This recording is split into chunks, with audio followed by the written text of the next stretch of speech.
our heads round and to think about, which was really nice. Now, Chris has warned us that this one is going to be a little more demanding on us, and I've certainly got my pen and paper ready to jot things down. So Chris, a member of the Wildflower Society, and happily he gives his skill, time, knowledge to the Wildflower Society often. Thanks very much, Chris, for that. And here he is going to explain about the nomenclature of plant names to us this evening. Thanks, Chris. Okay, I'm going to share my screen, and hopefully you should have the splash screen. Why do plant names change? Yes, we have. Yeah, got that. Good. Okay, well, this is, I say, it's part 2 of this very short series on taxonomy and nomenclature.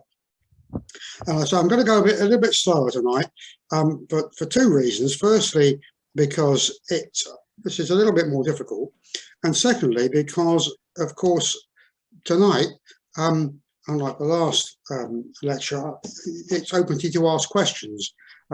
Hopefully, I shall be answering some of the questions you might have as I go along. But if you would, if you want to ask questions, if you go to the bottom of your screen, you'll see there's a chat button, and you can type your question into chat, and it will come up actually on one of my screens. And it may be that I'll be able to answer it as I go along, and if not, there will be extra chance to ask questions right at the end. Okay, well, I said last time that the reasons the plant names change is a combination of 2 things. Some is pure taxonomy. Some, and I'm going to deal with those this evening, are nomenclature issues. And taxonomy, you'll remember, is a matter of opinion, whereas nomenclature is effectively a matter of botanical law. And we'll see how that law was arrived at in due course. And then finally, I'm going to finish off with an example which combines the 2 and shows you how, I hope, how the taxonomy and the naming procedure interface, so that you can see why some of the things that they happen. But first of all, I'd like to look at some names themselves, just to warm you up. And this really shows you that in a lot of ways there are no rules for names, because there is, at the moment, there is no central governing body, and I'll come back to that in a moment. So here are some examples from the zoological world. This is a frog shell, and it's been named by some zoologists Buffonia boris beckeri. Whether it actually looks like Boris Becker, I'm not quite sure. He obviously wouldn't like that, I'm sure. And this certainly doesn't look like Steven Spielberg. But an American has named this pterodactyl, or whatever it is, unpronounceable Spielbergii. And the Americans are rather good at this. They are very enthusiastic about having really wonky names, not just, I have to say, zoologists, but some botanists too. This one I rather liked. This is a horsefly from Australia, and it's not named after Beyonce. And the grounds given in the protologue was because it's got a dense patch of golden hairs on the fly's bottom, which I thought was rather amusing. I don't know what Beyonce thought about it. And just one final example from the world of zoology. This was a series of, wait for it, 3 insects, which I assume that the namer didn't like the individual politicians very much, because they're slime beetles. They live on slime, and so presumably he was a Democrat, I guess, who named these. Say a slime mold beetle, and there were 3 of them. But botanists can be just as bad. Here's a name for a fern, allocated again, I have to tell you, by an American, who I don't know quite where he spotted the first one. Perhaps it was outside at McDonald's drive-by. I don't know, but it's called Dipsis McDonaldiana. So you can see that the rules on naming are pretty wide. The namer is given a lot of, what shall I say, leeway as to how they name them. So what's the process then? Well, the person who first describes the organism, be it a horsefly, a moldfly, beetle, be it a fern, be it whatever, the pterodactyl, the person who does the description and publishes it, as we shall see, gets to choose the name. And Linnaeus, and here he is, this is him in his very early days. He was just going off to Lapland on his really first big tour of botanical tour, and he got to name thousands and thousands of organisms because he was the first, as we shall see. And many after him have followed in his footsteps, and indeed some people have made themselves very unpopular by hoovering up descriptions of plants, particularly, which have not been formally published, and publishing themselves, and thereby allocating the names. There was a group in America about 5 or 6 years ago who spent a lot of time doing this and made themselves extremely unpopular, and they allocated all sorts of, rather crazy names. There were lots of ones from Star Wars and The Hobbit and all sorts of crazy things. And I say, made themselves very unpopular because the rule is the first person who formally describes the organism gets to invent the name. And there is only one real rule, and that is that it's very bad form indeed to name the organism after yourself. But Linnaeus got away with it. This is his plant, Linnea borealis, twin flower, and he allocated this name to this plant himself, which is unheard of, really. It's really not something you should do. It's terribly bad form, and although it's not forbidden. In fact, to be fair to Linnaeus, the name had been given to this plant by a friend of his, the Regius Professor of Botany at Oxford, a man called Delaenius, and he had already suggested this name, and Linnaeus just adopted it. And interestingly enough, the name that Linnaeus originally used before he was persuaded by his friend Delaenius to change it to Linnea was Rudbeckia, which he reused for something else. Those rather nice Asteraceae plants you can probably grow in your garden. And so Rudbeckia, which was his original name for Linnea, got reused. And so authors get to choose the names. And that was fine when there weren't many authors. But as botany accelerated in the 19th century in particular, Linnaeus, we're talking about the 1750s when he was at his height of his powers, writing lots of books. But by the 19th century, there were lots of botanists, and they were all publishing names simultaneously. And here's an example. Some of you will know I'm the Euphrasia, the Eyebright referee for the BSBI, and so I've got lots of stuff about Eyebrights, and so some of the examples I'm giving are Eyebright examples. And here's a page, 2 pages, out of the late 19th century monograph on European Eyebrights, and it's 2 pages of names, all of which apply to the same species. This is a synonymy. And there's a huge list of names, all of which are in fact the same plant. This is 1896 by a man called Ritter von Wettstein, and we'll come back to him in a minute. And so you can see that by the late 19th century, the very early 20th century, the system, well, there wasn't a system, and there was complete chaos, because all these were perfectly normal names that had been used by botanists. There was no rule about which one you had to apply. Different botanists all over Europe, and indeed in the Americas, and come to that in the Far East and Australia, were all using these different names, and there was no rule about which one you should accept. So the naming convention that botanists got to name the plant themselves, the person who described it, had really caused absolute chaos. And if you think about it for a moment, there's only one thing that's worse than changing plant names occasionally, and that's having whatever there are 50 there to choose from and not knowing which one anybody's going to recognize. It was complete chaos. And in the middle of the 19th century, it was realized that this was a shambles. And this man is de Candolle, who you might have heard of. He's a very, very eminent botanist. And if you look at the Latin names of plants, if you've got the author's attribution after the end, sometimes says DC after it, and that's this man, Augustin Alphonse de Candolle, and he was a Swiss botanist, and he proposed a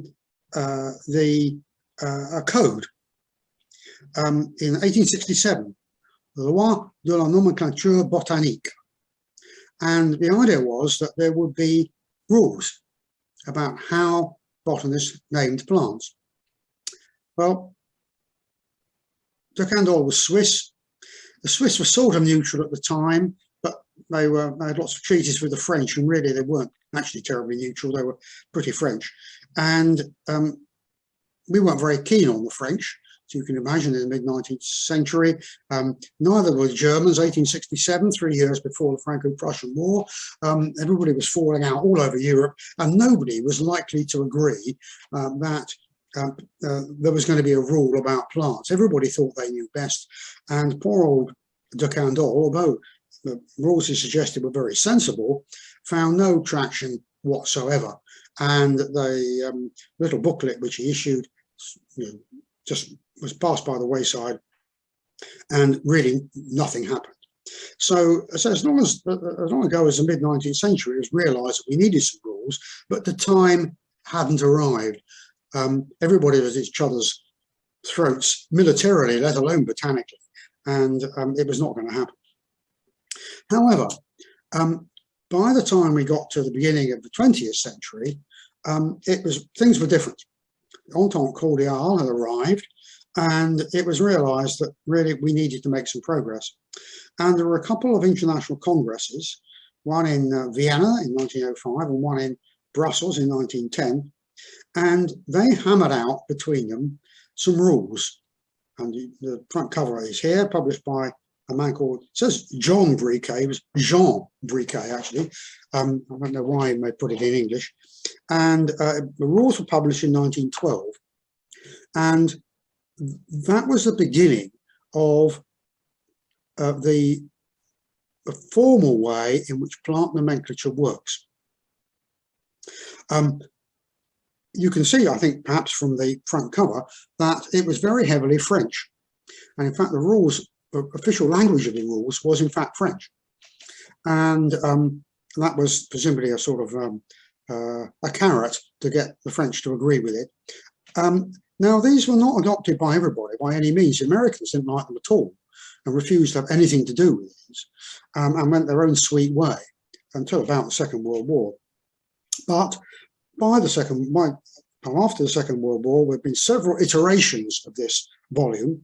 And if I tell you that the 1912 book on the left, booklet, contained 20 pages, all the rules are in 20 pages.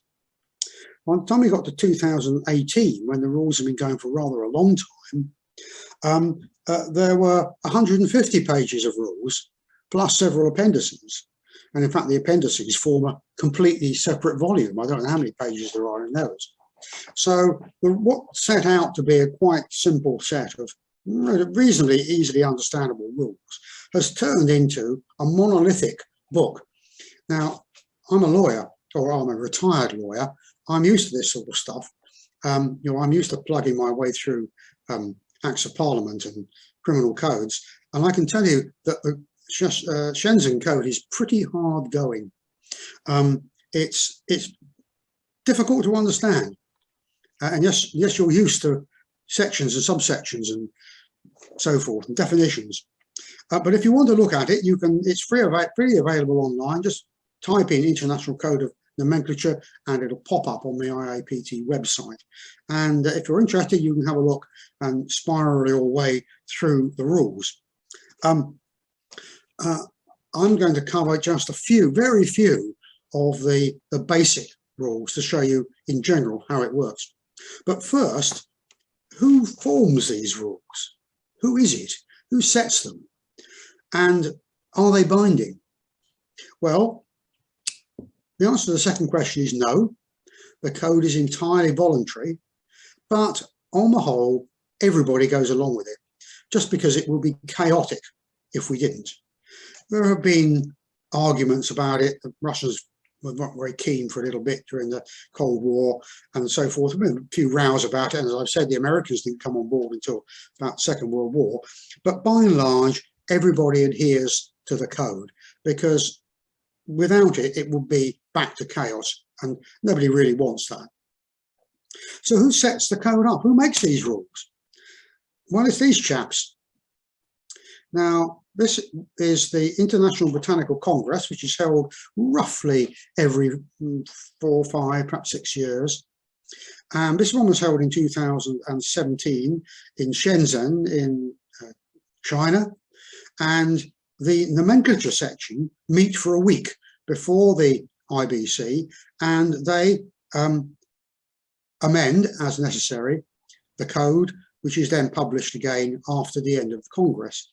And you'll remember the Shenzhen Code, the blue code, was published in 2018. So who are all these taxonomic and nomenclature wonks? Well, they're anybody who cares to turn up, actually. You don't need any qualification to go at all. You have to pay your money and book your ticket. In this case, you have to fly to Shenzhen in China and stay in an expensive hotel. But anybody can attend. There's no qualification at all. If you're there, you can vote. And in the 2017 meeting, it lasted a week, and there were almost 360 odd proposals to amend the code. Not all those were accepted, I have to tell you.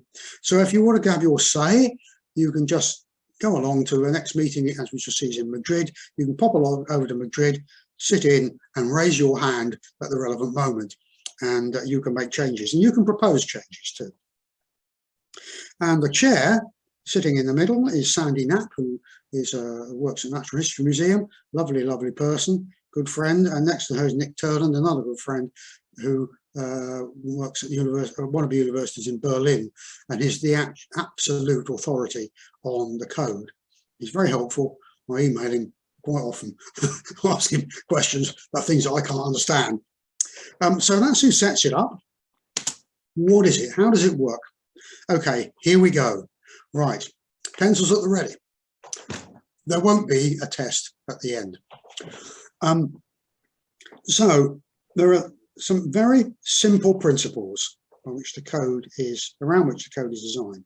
First of all, and most importantly of all, each species is defined by a type, and that is, in most cases, a physical specimen held in an herbarium somewhere. Occasionally, for very old species where for various reasons we can't allocate a type, which is a specimen, the specimen is an illustration, a picture in a book or scientific paper. But most of these are, and that's very much second best, most of them are actual specimens pressed in an herbarium somewhere in the world. And so for each species name, if you take, say, I don't know, Senecio squalidus, the Oxford ragwort, somewhere in an herbarium, there will be the type specimen of Senecio squalidus. You can go and see it, and that fixes what the species looks like. Well, almost. Of course, some species are inherently variable, and so you can't necessarily pick a typical specimen.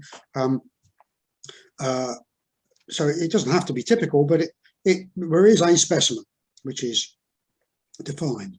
And that's important because each species name is unique to that type. So if I want to publish a new species, 2022, I have to write my description. I have to explain why I think it's a new species, and I have to define a type. I have to say, and this particular plant, Euphrasia motherellii, no, I can't call it that, Euphrasia clarksonii is held in the Natural History Museum under this number. And that then forever afterwards becomes the specimen for that species. And that, of course, is very good, because if you want to know, and you're in dire straits and you want to know whether the plant you've got in your hand is Euphrasia clarksonii, you can go to the Natural History Museum, you can dig out a specimen, you can hold up your plant, you can look at the herbarium sheet and you can go, yeah, they're the same.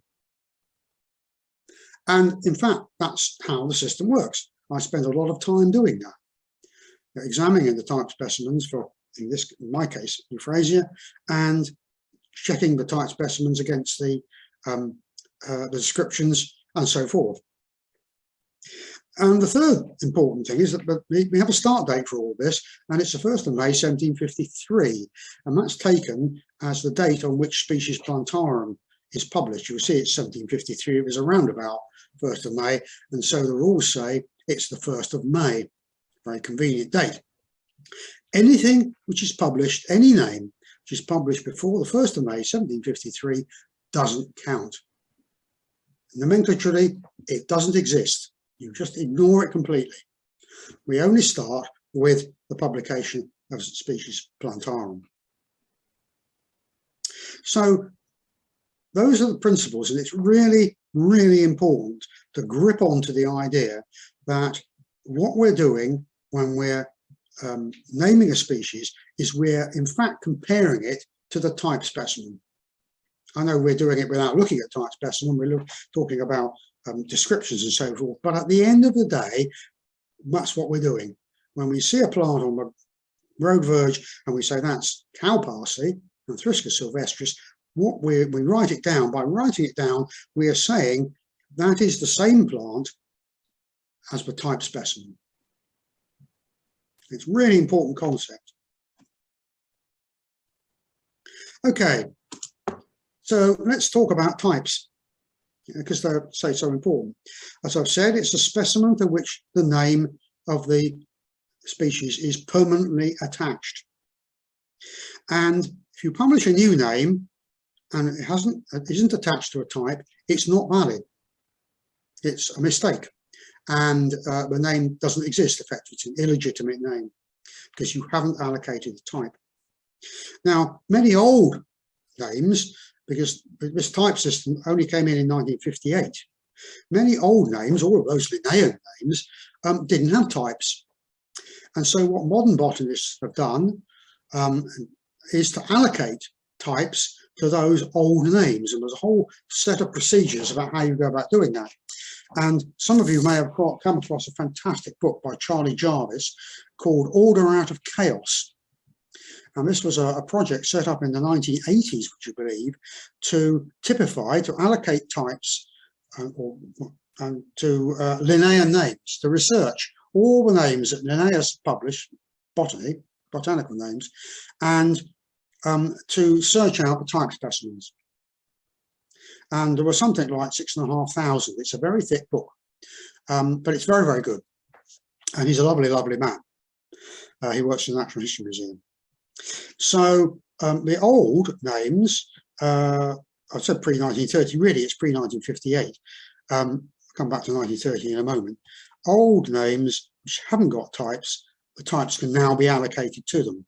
And a lot of botanists spend a lot of time allocating types so that this system can work properly. And there you have the type specimen for Saxifraga hypnoides, mossy saxifrage. And that's a specimen from Linnaeus's herbarium in the Linnaean Herbarium, the Linnaean Society in London. It's available online if you'd like to see it. And you can see, I think, just about, if you look halfway down on the right-hand side, you can see Linnaeus's number, 590-something 30. And that's, if you look in Linnaeus's Species Plantarum, you'll find that if you look under Saxifraga, saxifrage, it's species number 30. and that he's annotated that sheet to show that that's the plant he's talking about in his 1753 publication. So that is the type specimen for that particular plant. And obviously the Linnaean herbarium, as you can imagine, is full of type specimens. And this particular one was chosen in 1950 by David Webb, very, very eminent Irish botanist. You might have heard of, professor of botany at Dublin, Trinity College Dublin, I think. And he chose this because, of course, Linnaeus hadn't allocated any types. He chose this in 1950 as the type specimen, following the rules for doing that. And if you look at the bottom, you can just about see that Linnaeus has written Hypnoides on the bottom, just to double check this is the right one. So if you publish a new name, it has to have a type, but old names don't necessarily have types, but we can allocate them.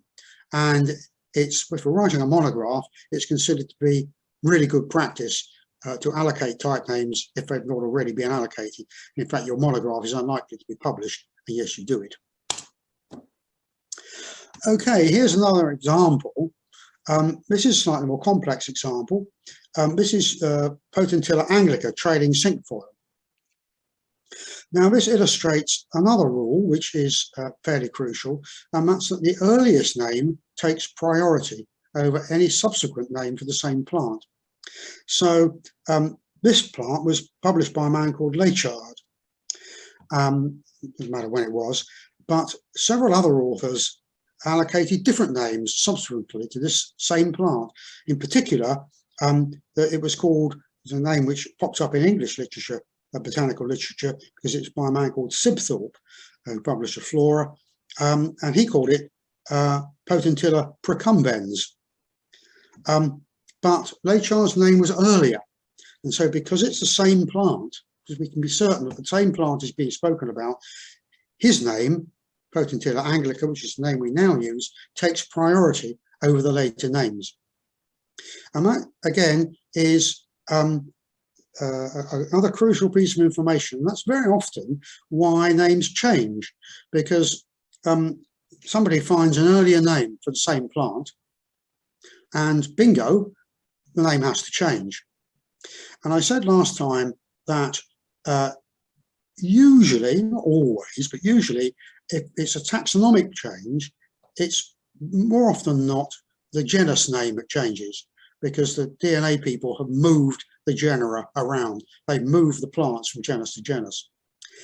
If it's a nomenclature change, an earlier name has been found, usually it's the species name that changes. Not always, but as a rule of thumb, that's a good place to start. And to be valid, as I said, the name must follow the nomenclature rules as they've been published, all 150 pages of them. So how do these work? Well, you can break the rules down into three relatively straightforward concepts. And here we are. And the first is that the name must be effectively published, because a name which is secret is of no use at all to anybody. So there are rules about what makes an effectively published name. These days, you can do it electronically online. You can publish it in PhD theses, obviously in books, and papers, and stuff like that. It has to be readily available. But the rules have changed over the years. I mean, for example, the rule about publishing in PhD theses only came in 2018. Before that, a new name in a PhD thesis was not validly published. It had no nomenclatural value. And in fact, the American group I referred to earlier on used to trawl through PhD theses, available online, of course, pull out all the new botanical species and publish them with their own names, much to the fury of the PhD students who are just about to write a nice paper in Nature or something, publishing their work to effectively publish their new species, only to find that somebody else has stolen it from them, which was pretty roguey. And as you can imagine, was not very popular. And then it has to be validly published. And what this means is that the rules have to be followed.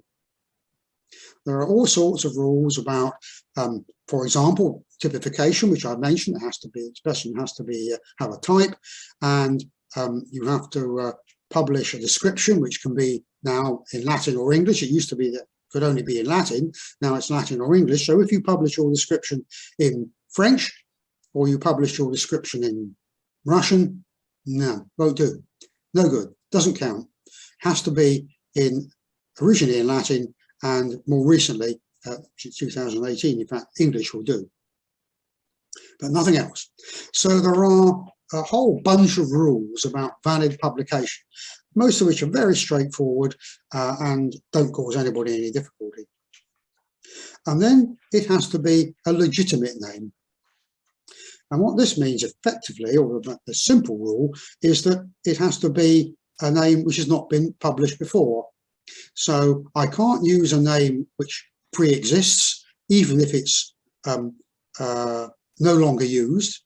Once the name has been effectively and validly published, it's been published, it doesn't matter whether it's illegitimate or legitimate, I can't then use that name for anything else. It's frozen, it's used up, and it can never be used again.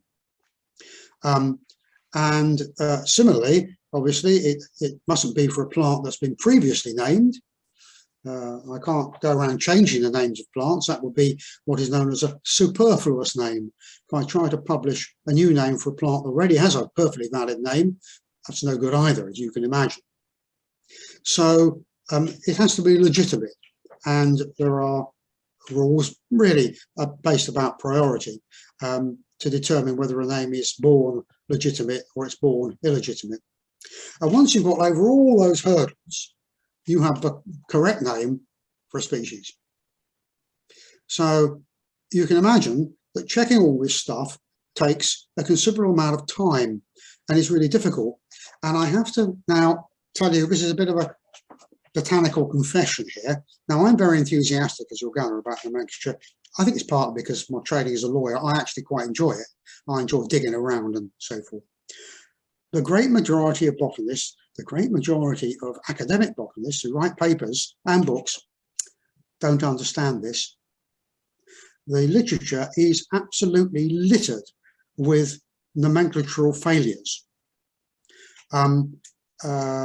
You'll see them occasionally. A couple of issues ago, the Journal of British and Irish Botany, some nameless authors had to publish a correction because they got the very erudite authors because they got the nomenclature wrong. They had made a mistake in how they'd dealt with all these tests. And that's very common indeed, particularly because all the rules are retrospective. And so things that people did in 1930 may break the rules as they exist in 1922. Well, that's bad luck on them. If they break the rules, they didn't know the rules existed, but they are all retrospective. And so that causes an extra problem. At least it means that we know what the rules are, but it can cause a lot of difficulty. Because, of course, they didn't know what the rules were going to be in 2022. They had to guess, practically. So I have to tell you that you will come across, any way you look, almost, you will come across mistakes. Mistakes and the way that these names are dealt with. And quite a few of the corrections or changes in stage 4 are down to the fact that there have been nomenclatural errors. If you look at, for example, Carex, the yellow sedges, what is now Carex virigula, that used to be called Carex erderi, and that's a nomenclatural error. It's not a taxonomic error, it's a mistake because nobody checked the type of Carex erderi, and it turns out that Carex erderi is in fact pill sedge, but nobody actually checked specimen. And so it was an error. Somebody published it, the publication was accepted, but there was no checking done, or not enough checking. It's a common mistake. You can't expect everybody to check everything all the time. So that's one of the reasons that the names change, is because People have made mistakes. It happens all the time. Now, I'm now going to give you a concrete example of how this works. And I hope you'll excuse me if I give you an example from Euphrasia, because, of course, this is a genus, Eyebrights, that I know very well, and I've got all the materials around, and I know the stories, and it's been checked by the experts, as it were, in Nomenclature. So here we go. I'm going to tell you a story. Once upon a time, there was a man called William Haddon Beebe, and he went to Shetland in 1886, I think, for the first time, and he thought it was a fantastic place. Must have been quite tricksy to get to Shetland in 1886, but he absolutely fell in love with Shetland, and in fact he went back every year for 20 or 30 years after he first went. Anyway, in 1887, I think that's the second year he went, he was staying in Scalloway, which is on the west coast of Shetland, very nice little place, nice pub, and he noticed there was a steamer going to Fula, which is, well, I suppose by steamer it's probably about 3 hours west of Shetland. It's right in the middle of nowhere. It's a tiny island. I've been there. And he thought, I'll go to Fula. And so he got the steamer. It was a nice day. They landed at Hametown, which is you can't really see it there. It's just about there, hometown, Hametown, on Fula. And being a botanist, he thought he'd go and look for some plants. So he selected, he thought, I'll go to the highest spot on Fula, and then I'll be able to see what's going on. I'll have a look around. I'll collect plants on the way. So he went up here, and this is Hammerfelt. It's not very high. It's quite a nice hill. I've been up it. You can get a good view of Fula. And on the way, he collected plants. And when he got to the top, he found some Eyebrights that he didn't recognise. So he collected some, took them home, got the steamer back, stuck them in his flower press, and thought, I wonder what these are. And happily, his specimens are in the South London Botanical Institute. And this is what he wrote. This is his labels. Don't worry, I'll blow them up in a moment. Just labels for his new plant, but he said he didn't recognise. Now, don't forget, there were no rules. He's 1887. There were no rules at this stage. So if we take a closer look at the herbarium sheet, we can see he wasn't quite sure what the species was, but he's eventually got to Euphrasia. And if you look at the top label, you can see that there's a crossing out. And he originally named this Euphrasia Hammerfeldiana. Now, Hammerfeld is the name of the hill upon which he found the specimen. Now, I have to tell you that that doesn't count. It's not validly published.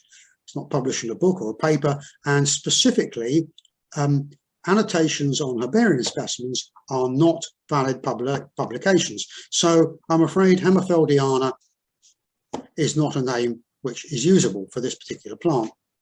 He sent it to a man called Townsend. You can just see his name here.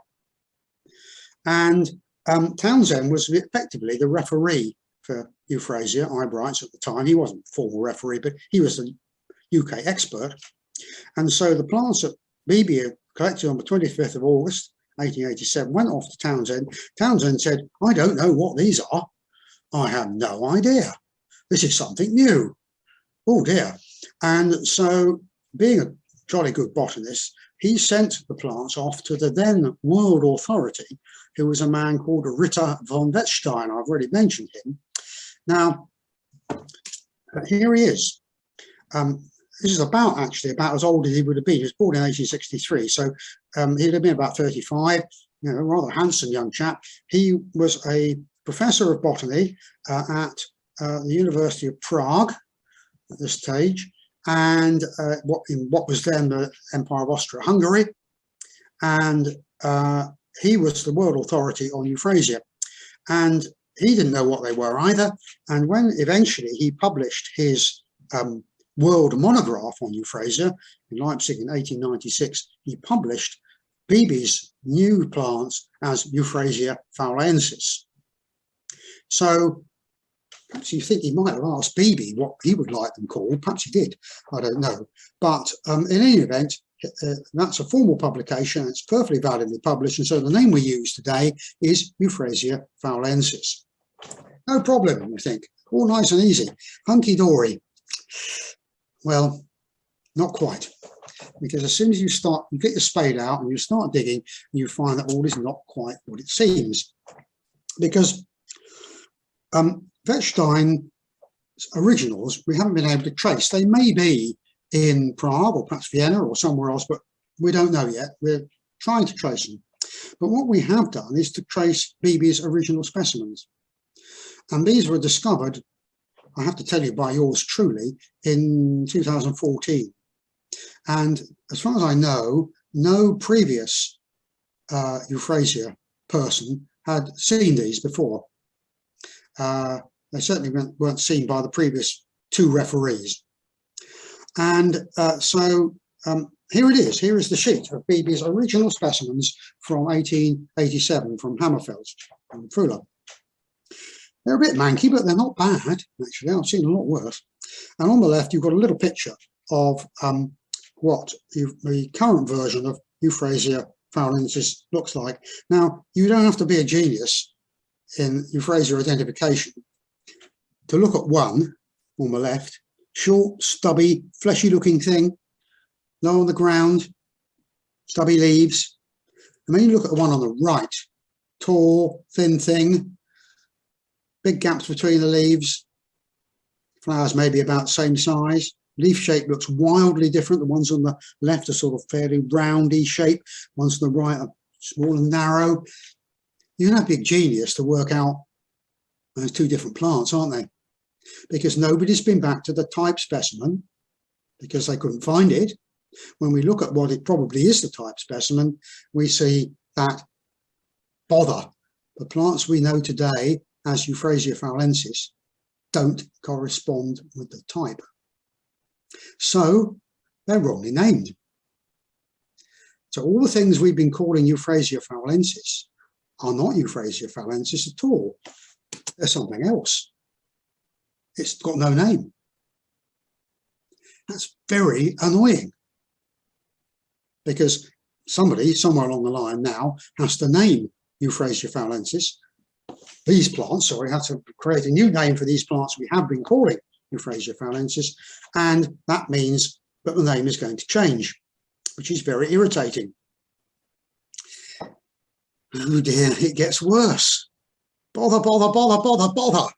I picked quite a good example here, I think. Let's look at another plant. Now, this is a plant which was published by another Euphrasia expert, Herbert Pugsley, in 1930. And he published a description in 1930. But he didn't allocate a type, because of course you didn't have to allocate types in 1930. We're all until 1958. But he quite liked types. And so on a trip to Copenhagen in 1933, he found this specimen. And he thought, I think that's my Euphrasia frigida. This is a nice looking sheet. I'll make this the type specimen. So he named this as the type, and that's been followed by every botanist, as far as I know, ever since. But they didn't check. The typification is not valid because the rule is that you can only typify a plant after its publication from material which was to hand when the author published the name.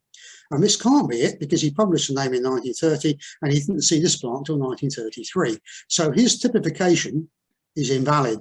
This is not the type of Euphrasia frigida.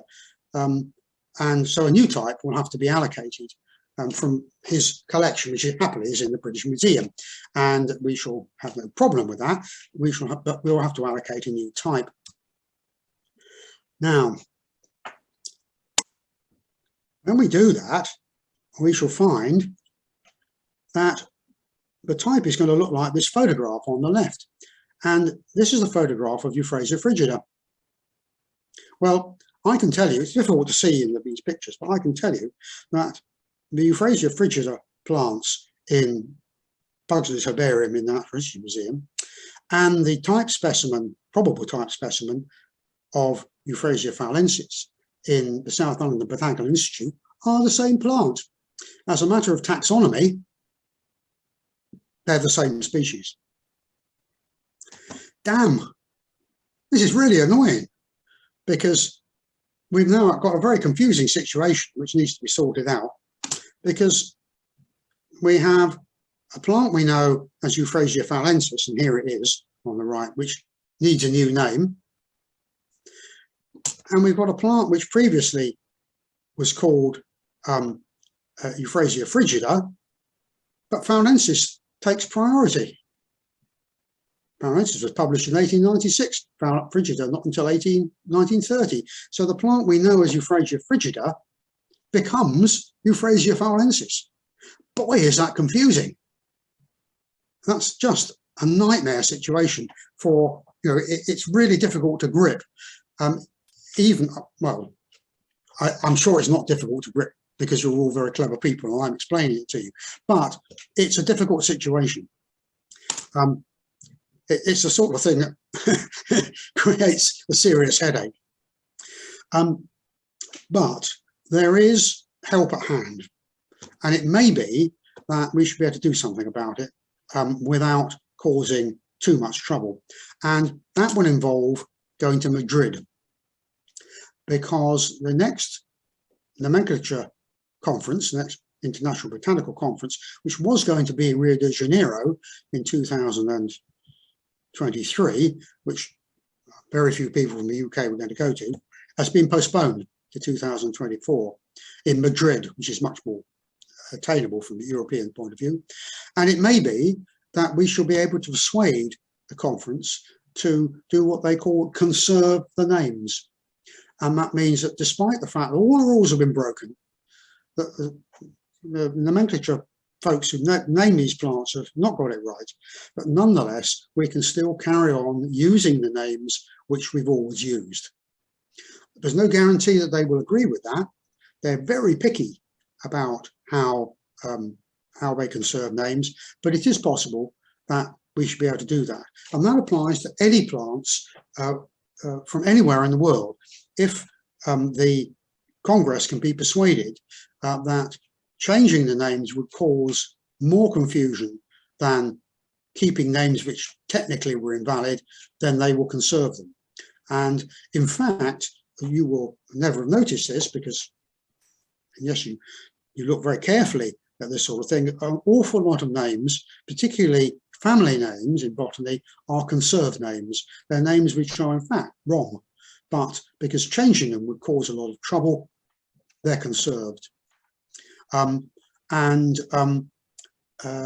example is umbelliferae, the umbellifers, and that is a conserved name. You can use that as an alternative to Apiaceae, which is the official name, because it's conserved. It's a conserved alternative name because it's so commonly used that outlawing it probably wouldn't work actually, but it would certainly cause confusion. So it may be that the process can be sorted out, but that's not really the point. The point is that you can see that the way that the naming system works, and because of the history that most botanists didn't really understand the naming system, that always trouble arises in applying the rules. And it's left to later botanists to try and sort it out, and it's left, unfortunately, to the people who try to identify plants in the field to pick up the pieces and accept these rather irritating name changes. But that is often why the names change. So that's it, folks. Go to Madrid. It's a nice place. Go to the International Botanical Congress. I'm sure you'll enjoy yourselves. And the tapas is very good in Madrid. There are no questions so far, but I'm sure you